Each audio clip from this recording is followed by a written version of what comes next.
عبدالہادی، دیکھیے، قرآن مجید میں جو سجدے ہیں ان کے متعلق علماء کے مختلف اقوال ہیں۔ حضرت امام ابو حنیفہ رحمہ اللہ کے نزدیک قرآن میں جو سجدے ہیں ان کی تعداد 14 ہے۔ وہ صورت حج کا دوسرا سجدہ جسے آپ ابھی یہاں پر آپ نے پڑھا ہے، اس سجدے کو سجدہ تلاوت نہیں مانتے۔ امام شافعی رحمہ اللہ کے نزدیک 15 ہیں، اور یہ سجدہ جو ہے یہ بھی ان کے نزدیک 15واں سجدہ ہے۔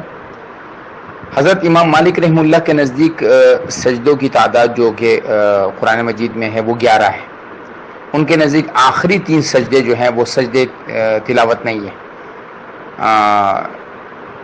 یعنی کہ جو سورۃ نجم کا سجدہ ہے، اور اذا السماء انشقت کا ہے، اور پھر جو آخری سجدہ ہے، یہ 3 سجدے ان کے نزدیک سجدے تلاوت نہیں ہے، ان کے نزدیک 11 سجدے تلاوت ہے۔ لہٰذا یہ تو ایک اختلاف ہے جو علماء کے مابین ہے۔ تو امام ابو حنیفہ رحمہ اللہ کے نزدیک یہ سجدہ تلاوت نہیں ہے، اس پر سجدہ تلاوت کرنے کی ضرورت نہیں ہے۔